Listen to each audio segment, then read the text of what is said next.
The Kaveri water sharing dispute has intensified in Karnataka with the BJP warning of statewide protest if the Congress government releases water to Tamil Nadu as directed by the Kaveri Water Regulation Committee.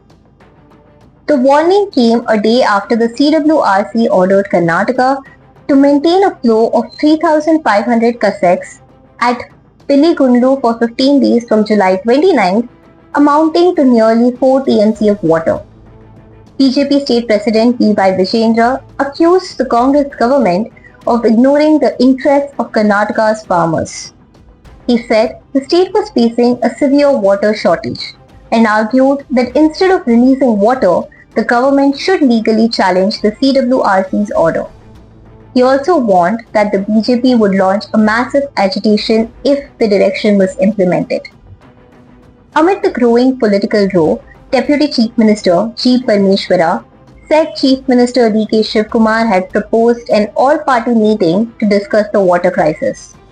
He maintained that Karnataka was struggling to meet even its drinking water needs and questioned the justification for releasing 3,500 cassettes under the current conditions. Responding to Tamil Nadu Chief Minister C. Joseph Vijay's letter to Prime Minister Narendra Modi opposing the Meghdadu project, Parmeshwara said the matter would ultimately be decided by the courts. He also defended the proposed meeting between the Karnataka and Tamil Nadu Chief Ministers, saying dialogue was essential to resolve interstate disputes in a federal system. Meanwhile, leader of opposition R. Ashoka, who visited drought-hit areas in Chitradurga, accused the state government of failing to properly assess the ground situation, alleging that officials were relying on office reports instead of field inspection. ಆತ್ಮಸ್ಥೈರ್ಯವನ್ನು ಕುಗ್ಗಿಸುವಂತ ಕೆಲಸ ಮಾಡಿದ್ರು.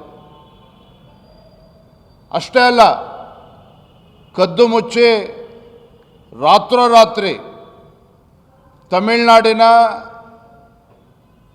ಮುಖ್ಯಮಂತ್ರಿಗಳಿಗೆ ಖುಷಿಪಡಿಸಬೇಕು ಅಂತ ಹೇಳಿ ನಮ್ಮ ರಾಜ್ಯದ ರೈತರಿಗೆ, ಕಾವೇರಿ ಕೊಳ್ಳದ ರೈತರಿಗೆ ಅನ್ಯಾಯ ಮಾಡಿ ರಾತ್ರೋರಾತ್ರಿ ನೀರು ಬಿಡುವಂಥ ಕೆಲಸ ಮಾಡಿದ್ರಲ್ಲ ಮಾನ್ಯ ಮುಖ್ಯಮಂತ್ರಿಗಳೇ. ತಮಗೆ ಗೊತ್ತಿರಲಿಲ್ವಾ ಭೀಕರ ಬರಗಾಲವನ್ನು ಎದುರಿಸ್ತಾ ಇದ್ದೇವೆ, ನಾಳೆ CWRCಯಿಂದ ಮುಂದೆ ಇಂಥ ತೀರ್ಮಾನ ಬರ್ಬೋದು ಅಂತಕ್ಕಂಥ ಊಹೆ ತಮಗಿರಲಿಲ್ವಾ? ಯಾಕಿಂತ ಕಪಟ ನಾಟಕವನ್ನು ಆಡ್ತಾ ಇದ್ದೀರಿ? ಇವತ್ತು ಕಾವೇರಿ KRS ಜಲಾಶಯದಲ್ಲಿ 17.39 TMC ಅಷ್ಟು ನೀರು ಸ್ಟೋರೇಜ್ ಇದೆ. ಅದರಲ್ಲಿ 5 TMC ಅಷ್ಟು ಡೆಡ್ ಸ್ಟೋರೇಜ್. ಇನ್ನು ಬಾಕಿ ಉಳಿದಿರ್ತಕ್ಕಂಥದ್ದು 13-14 TMC ಮಾತ್ರ. ಈಗ ನಿನ್ನೆ ಬಂದಿರತಕ್ಕಂಥ ತೀರ್ಪಿನ ಮುಖ್ಯ ಪ್ರಕಾರ ನೀವು ದಿನನಿತ್ಯ ಮತ್ತೆ ತಮಿಳುನಾಡಿಗೆ ನೀರನ್ನು ಹರಿಬಿಡೋದಕ್ಕೆ ಶುರು ಮಾಡಿದರೆ ಕಾವೇರಿ ಕೊಳ್ಳದ ರೈತರ ಪರಿಸ್ಥಿತಿ ಏನಾಗ್ತದೆ? ಯಾಕೆ ಇವತ್ತು ಮುಖ್ಯಮಂತ್ರಿಗಳು ಆ ಭಾಗದ ರೈತರ ಜೀವನ ಜೊತೆ ಚೆಲ್ಲಾಟ ಆಡ್ತಾ ಇದ್ದೀರಾ? ಯಾಕೆಂತ ಕಪಟ ನಾಟಕವನ್ನು ಆಡ್ತಾ ಇದ್ದೀರಾ ನೀವು? ಮಾನ್ಯ ಮುಖ್ಯಮಂತ್ರಿಗಳಿಗೆ ನಾನು ಇವತ್ತು ಆಗ್ರಹ ಪಡಿಸ್ತಾ ಇದ್ದೇನೆ, ರೈತರ ಜೀವನ ಜೊತೆ ಚೆಲ್ಲಾಟ ಆಡೋದನ್ನು ಬಿಟ್ಟು CWRCಗೆ ಮರುಪರಿಶೀಲನಾ ಅರ್ಜಿಯನ್ನು ತತ್ಕ್ಷಣ ಹಾಕಬೇಕು. ಸರಿಯಾದ ರೀತಿಯಲ್ಲಿ ಅಲ್ಲಿ ವಾದ ಮಂಡನೆ ಮಾಡಬೇಕು. ತೀವ್ರ ಬರಗಾಲ ಯಾವ ರೀತಿ ರೈತರು ಸಂಕಷ್ಟದಲ್ಲಿದ್ದಾರೆ ಅದನ್ನು ಮನವರಿಕೆ ಮಾಡುವಂಥ ಕೆಲಸ ಕರ್ತವ್ಯ ರಾಜ್ಯ ಸರ್ಕಾರದ್ದು. ಇಷ್ಟು ಬಾರಿ ಡೆಲ್ಲಿಗೆ ಹೋಗ್ಬರ್ತೀರಿ ಕ್ಯಾಬಿನೆಟ್ ಎಕ್ಸ್ಪೆನ್ಷನ್ ಅಂತೇಳಿ, ಯಾಕೆ ವಕೀಲರನ್ನ ಕೂರಿಸಿ ಚರ್ಚೆ ಮಾಡೋದಕ್ಕೆ ಸಾಧ್ಯ ಆಗಲಿಲ್ಲ ನಿಮಗೆ ಮಾನ್ಯ ಮುಖ್ಯಮಂತ್ರಿಗಳಿಗೆ? ಇಂಥ ದ್ರೋಹ ಬಗೆಯುವಂಥ ಕೆಲಸ, ರೈತರಿಗೆ ದ್ರೋಹ ಬಗೆಯುವಂಥ ಕೆಲಸ ನೀವು ಮಾಡಬಾರ್ದು. ಭಾರತೀಯ ಜನತಾ ಪಾರ್ಟಿ ನಾಡಿದ್ದು 31ನೇ ತಾರೀಕು ಮಂಡ್ಯದಲ್ಲಿ ಈ ಕಾಂಗ್ರೆಸ್ ಸರ್ಕಾರ ರೈತರ ಹಿತರಕ್ಷಣೆಯನ್ನು ಕಾಪಾಡಬೇಕು ಅಂತ ಹೇಳಿ ಮಂಡ್ಯದಲ್ಲಿ 31ನೇ ತಾರೀಕು ಒಂದು ಬೃಹತ್ ಹೋರಾಟಕ್ಕೆ ನಾವು ಕರೆಯನ್ನು ಕೊಡ್ತಾ ಇದ್ದೇವೆ. ಆ ಭಾಗದ ರೈತ ಸಂಘಟನೆಗಳು, ಸಂಘ ಸಂಸ್ಥೆಗಳು ತಾವೆಲ್ಲರೂ ಕೂಡ ಈ ರೈತರ ಹೋರಾಟಕ್ಕೆ, ನಮ್ಮ ಹೋರಾಟಕ್ಕೆ ಬೆಂಬಲವನ್ನು ನೀಡಬೇಕು ಅಂತೇಳಿ ತಮ್ಮ ಮುಖೇನ ನಾನು ವಿನಂತಿಯನ್ನು ಕೂಡ ನಾನು ಮಾಡ್ತಾ ಇದ್ದೇನೆ. ಇದ್ರ ಬಗ್ಗೆ ಈಗ ಸರ್ವಪಕ್ಷದ ಸಭೆಯನ್ನು ಕರಿತೀನಿ ಅಂತ ಹೇಳಿ ಮುಖ್ಯಮಂತ್ರಿಗಳು ಪ್ರಸ್ತಾಪ ಮಾಡಿದ್ದಾರೆ. ಇದು ಪ್ರತಿ ಬಾರಿನೂ ಕೂಡ ನಮಗೆ ಇಂಥದ್ದೇ ಸಮಸ್ಯೆಗಳು ಬರುತ್ತೆ. ನೀರು ಇರುವಾಗ ನಾವು ಅವರನ್ನ ಕೇಳೋದು ಕೂಡ ಇಲ್ಲ, ನಾವೇ ಕೊಡ್ತೇವೆ.